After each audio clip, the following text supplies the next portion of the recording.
এ কথা মমতা ব্যানার্জি বলেছে, অন্য কেউ বলেনি। ওয়ারেনেশন ভাওতা নির্বাচনের আগে মন্ডা মিঠাই খাওয়াবে, আর নির্বাচনের পরে কাঁচা কলা দিয়ে চলে যাবে। আমি চুরি পরে ঘরে বসে থাকি,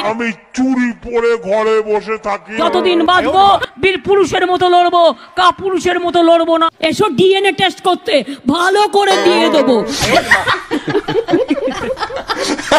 তো চায়ের দোকানে গিয়ে আমি চা বানিয়ে দিই। দিদি বলো তো, ভোটের আগে কে বলেছিল এসএসসি দুর্নীতি আমরা করিনি? এ কথা মমতা ব্যানার্জি বলেছে, অন্য কেউ বলেনি। দিদিমণি তাহলে কথা স্বীকার করলে তো? মন্ডা মিঠাই খাওয়াবে, আর নির্বাচনের পরে কাঁচা কলা দিয়ে চলে যাবে।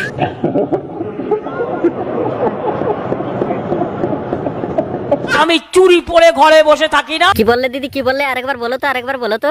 আমি চুরি পরে ঘরে বসে থাকি না। দিদি মহিলারাই একমাত্র চুরি পরে, তাহলে তুমি কি দিদি, কি বলো? যতদিন বাঁচবো বীর পুরুষের মতো লড়বো, কা পুরুষের মতো লড়বো না। আমি জানতে চাই তুমি পুরুষ না মহিলা, তার জন্য ডিএনএ টেস্ট করতে যাচ্ছি আমি এখন। এসো ডিএনএ টেস্ট করতে, ভালো করে দিয়ে দেবো। দিদি শুনছি নাকি তুমি এবার চায়ের দোকান বানিয়েছো, পাড়ার সকল লোক বলছিল। তো চায়ের দোকানে গিয়ে আমি চা বানিয়ে দিই, এমনি এমনি বানিয়ে দিই। আমার তো বিশ্বাস হচ্ছে না তুমি চায়ের দোকান খুলেছো, তুমি এগুলো সব মিথ্যা কথা বলছো। আমি যদি মিথ্যে কথা বলি আমি কান কেটে ফেলে।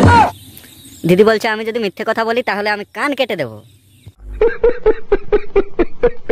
আমি তো জোর গলায় বলি যে আমি প্রতিদিন চণ্ডীপাঠ করি। ও তাই নাকি দিদি? তাহলে আমাকে একবার জোর গলায় চণ্ডীপাঠ পড়ে শোনাও তো। সকালে উঠি আমি দাঙ্গা করে চলি, মনে মনে সারাক্ষণ মিথ্যে কথা বলি, সারাক্ষণ মানুষদের ধরে ধরে মারি, সারাক্ষণ মানুষদের উপর কুৎসা করি। বাহ দিদি বাহ, খুব সুন্দর একটা চণ্ডীপাঠ পড়ে শোনালে তো। অনেক অনেক ধন্যবাদ। বাহ খুব ভালো হয়েছে, নাইস দিদি নাইস, পুরো 100তে 100, পুরো 100তে 100। আমি ছোটবেলা থেকে এটা শিখেছি, মিথ্যে কথা বলো। এখন তো তোমার বয়স হয়েছে, এখন তো তুমি মিথ্যা কথা বলা একটু বন্ধ করো। আমার মিথ্যা কথা আমি কই বন্ধ করুম না, আমি কইয়াই যাইমু। দিদি বলছে আমি মিথ্যা কথা বলা বন্ধ করুম না, কইয়াই যামু কইয়াই যামু। আমি একটু বোকা আছি। তো বন্ধুরা এই ভিডিওটাকে তোমরা কেউ মাইন্ডে নেবেন না, কারণ এই ভিডিওটা এন্টারটেনমেন্টের জন্য বানানো হয়েছে।